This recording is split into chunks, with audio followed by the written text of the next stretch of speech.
வணக்க நண்பர்களே, ஒரு மிகப்பெரிய ஐஏஎஸ், அவர் பேரு சேஷன். அவர்தான் தலைமை தேர்தல் அதிகாரியா இருந்தப்போ சுற்றுலா தலத்துக்கு உத்தரப்பிரதேசம் போறாரு. உத்தரப்பிரதேசத்துல இருக்கிற ஒரு சுற்றுலா தலத்துக்கு போனப்போ அங்க ஒரு மிகப்பெரிய குருவிக்கூடு நிறைஞ்ச ஒரு மாந்தோப்பை பாக்குறாரு. அந்த தோப்பு ஃபுல்லா பாத்தீங்கன்னா ஒரே குருவிக்கூடா இருக்குது. தன்னோட மனைவியோட அவர் சுற்றுலா போயிருக்கும் போது அந்த தோப்பை பார்த்த உடனே இந்த தோப்புக்குள்ள என்னமோ இருக்கு அப்படின்னு சொல்லிட்டு மாந்தோப்புக்குள்ள போறாரு. அந்த தோப்புல இருக்கிற அந்த குருவி கூட்டை எல்லாத்தையும் பார்த்து ரசிச்சுக்கிட்டு இருக்காங்க கணவன் மனைவியும். அப்போ பாத்தீங்கன்னா சேஷனுடைய மனைவி சொல்றாங்க, ஏங்க எனக்கு அந்த குருவி கூட்டுல 2 குருவி கூடு வேணுங்க, அதை வாங்கிட்டு போயிட்டு நம்ம வீட்டுல எனக்கு வைக்கணும் போல ஆசையா இருக்கு அப்படின்னு சொல்லிட்டு சொல்றாங்க. அப்போ அந்த குருவி கூட்டை பாத்தீங்கன்னா ஒரு சிறுவன் ஒருத்தன் மரத்துக்கடியில உட்காந்து பாதுகாத்துக்கிட்டு இருக்கான். அப்போ பாத்தீங்கன்னா சில மாட்டுகளையும் மேய்ச்சிக்கிட்டு இருக்கான்.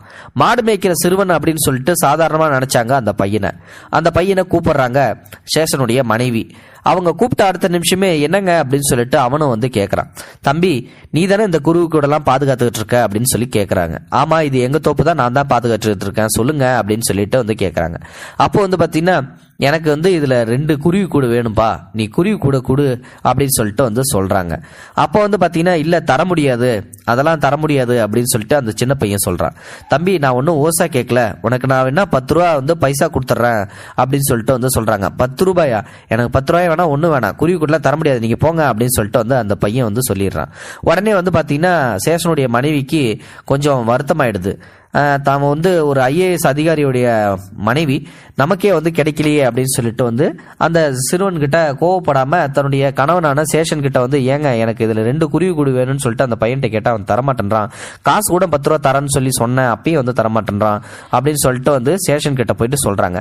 அப்போ சேஷன் என்ன சொல்றாருன்னா, நீ போய் கேட்டா அப்படிதான் சொல்லுவான், நான் ஒரு ஐஏஎஸ் அதிகாரி, அதுவும் தலைமை தேர்தல் அதிகாரியா இப்போ இருக்கேன், அதனால நிச்சயமா எனக்கு தருவான் அப்படின்னு சொல்லிட்டு தன்னுடைய பதவி காட்டணும் அப்படின்றதுக்காக அந்த டைம் போயிட்டு அந்த சேஷன் அவர்கிட்ட அந்த சின்ன பையன்கிட்ட போயிட்டு எனக்கு இந்த குருவி கூட்டுல 2 குருவி கூடு வேணும்பா, கொடுப்பா, என் மனைவி ரொம்ப ஆசைப்படுறா அப்படின்னு சொல்லிட்டு சொல்றாரு.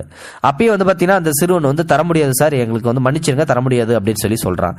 என்னப்பா ஆசையா தானே கேட்கறதா சொல்றேன், நான் என்ன ஓசியை கேட்கறேன், என் மனைவி 10 ரூபா தர்றதா சொன்னேன், ஆனா நான் அப்படி இல்லை, உனக்கு 50 ரூபாய் தரேன், பிளீஸ் எனக்காக அந்த குருவி கூட்டை கொடு அப்படின்னு சொல்லிட்டு சொல்றான். அப்பயும் பாத்தீங்கன்னா அந்த சிறுவன் தர முடியாது அப்படின்னு சொல்லிட்டு சொல்லிடுறான். உடனே இவருக்கு சல்லுன்னு கோவம் வந்துருச்சு. என்னடா அது இவ்வளவு தூரம் சொல்லியும் அந்த குருவி கூட்டை தர முடியாதுன்னு சொல்லி ஒரு சின்ன பையன் சொல்லிட்டு இருக்கானே, என்ன பண்ணலாம் அப்படின்னு சொல்லிட்டு காட்ஸ் இங்க வாங்க, அந்த பையன்கிட்ட போயிட்டு 2 குருவி கூட்டை மிரட்டியாவது வாங்கிட்டு வாங்க அப்படின்னு சொல்லிட்டு அவர் சொல்லும் போது அந்த காவலர்கள் பாத்தீங்கன்னா அந்த பையன்கிட்ட போயிட்டு மிரட்டுறாங்க. அவர் எவ்வளவு பெரிய அதிகாரி தெரியுமா, அவர் ஒரு ஐஏஎஸ் அதிகாரி, தலைமை தேர்தல் அதிகாரியா இருக்கிறாரு, அவர் கேட்டு நீ தரமாட்டேன்னு சொல்லிட்டு இருக்க, உனக்கு என்ன அவ்வளோ ஆயிடுச்சா அப்படின்னு சொல்லிட்டு அந்த பையனை கொஞ்சம் வற்புறுத்துறாங்க. உடனே மிரட்டின உடனே அந்த பையன் என்ன பண்றதுன்னு சொல்லி தெரியாம அழுவ ஆரம்பிச்சிடறான். அப்புறம் பாத்தீங்கன்னா அந்த சேஷனை பார்த்துட்டு அந்த மனைவியை பார்த்துட்டு நீங்க 2 பேரும் ஒரு நிமிஷம் இங்க வாங்க அப்படின்னு சொல்லி கூப்பிட்டுட்டு அவங்க 2 பேத்தையும் தனியா கூப்பிட்டு போயிட்டு அந்த பையன் அழுதுகிட்டே சொல்றான், சாப்ஜி நீங்க எவ்வளவு பணம் கொடுத்தாலும் நான் அந்த மாதிரி செய்யவே மாட்டேன், நான் குருவி கூட்டை கொடுக்கறதுக்கு எனக்கு விருப்பம் இல்லை, நீங்க என்ன அடிச்சாலும் சரி, என்ன கொன்னே போட்டாலும் சரி, நான் அதை கொடுக்கவே மாட்டேன் அப்படின்னு சொல்லி சொல்றாங்க. என்னடா அது இப்படி மிரட்டி கட்டியும் அந்த பையன் அழுதுகிட்டே உயிர் போனா கூட கொடுக்க மாட்டேன்னு சொல்றானே, அப்படி என்னதான்டா அதுல இருக்குது அப்படின்னு சொல்லிட்டு, தம்பி இதுல என்னதான்ப்பா இருக்குது, நீ உண்மையை உடைச்சு சொல்லப்பா அப்படின்னு சொல்லிட்டு கேக்குறாங்க. அப்பதான் பாத்தீங்கன்னா அவன் அழுதுகிட்டே மறுபடியும் பேச தொடங்குறான். தாய்க்குருவி தன்னோட குஞ்சுகளுக்காக உணவுகளை தேடுறதுக்காக வெளியே போயிருக்குது.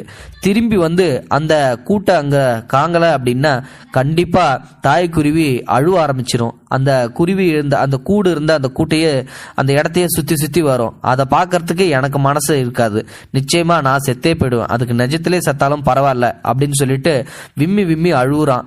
அட பாவி, இவ்வளவு பெரிய விஷயத்த இப்படி அசால்ட்டா சொல்றானே, நமக்கு கூட இந்த யோசனை இல்லாம போயிடுச்சு அப்படின்னு சொல்லிட்டு அவங்க 2 பேத்துக்கும் ரொம்ப அதிர்ச்சியே ஆயிடுச்சு. அவன் சொன்னதை கேட்ட உடனே சேஷனும் அவரோட மனைவியும் கொஞ்சம் வருத்தப்பட்டுட்டாங்க. அதனால பாத்தீங்கன்னா சேஷன் சொல்றாரு, அந்த சிறுவனுக்கு முன்னாடி நான் பெரிய ஐஏஎஸ் அப்படின்றதெல்லாம் இப்போ என் முன்னாடி தோன்றல, ஏன்னா அவன் சொன்னதை கேட்டு என்னோட மனசு உருவி போயிடுச்சு. ஒரு சாதாரண கடுகு விதை போல நான் அவனுக்கு முன்னாடி இருந்தேன், அவங்க தங்களோட விருப்பத்தை கைவிட்டாங்க, அதுக்கப்புறம் திரும்பி வந்ததுக்கு அப்புறமும் இந்த சம்பவம் அவரை குற்ற உணர்ச்சியோட பல நாட்கள் தொடர்ந்துச்சு. சேஷன் பார்த்தீங்கன்னா அன்புக்கு அன்பையே கொடுப்போம், சின்ன சின்ன ஜீவனுக்குள்ளேயும் அன்பு இருக்குது அப்படின்றத புரிஞ்சுக்கிட்டு நடப்போம்னு சொல்லி மற்றவங்களுக்கு போகும்போதெல்லாம் இந்த சம்பவத்தை அவர் எங்கெங்கெல்லாம் மீட்டிங் நடத்துறாரோ அந்த மீட்டிங் எல்லாத்திலுமே சொல்லுவாராம். இதை ஒரு மோட்டிவேஷனா எடுத்துக்கோங்க அப்படின்னு சொல்லிட்டு. உண்மையிலுமே இதை கேட்கும்போது நமக்கே ஆச்சரியமா இருக்குதுல.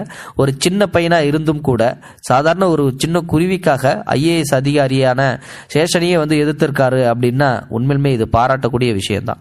இந்த வீடியோ பிடிச்சிருந்தா லைக் பண்ணுங்க, ஷேர் பண்ணுங்க. தேங்க்யூ ஃபார் வாட்சிங். இது போன்ற செய்திகளை உடனுக்குடன் நீங்கள் தெரிந்து கொள்ள மறக்காமல் எங்களுடைய சேனலை சப்ஸ்கிரைப் செய்யவும், கூடவே பக்கத்தில் வரும் பெல் ஐக்கானையும் கிளிக் செய்யவும்.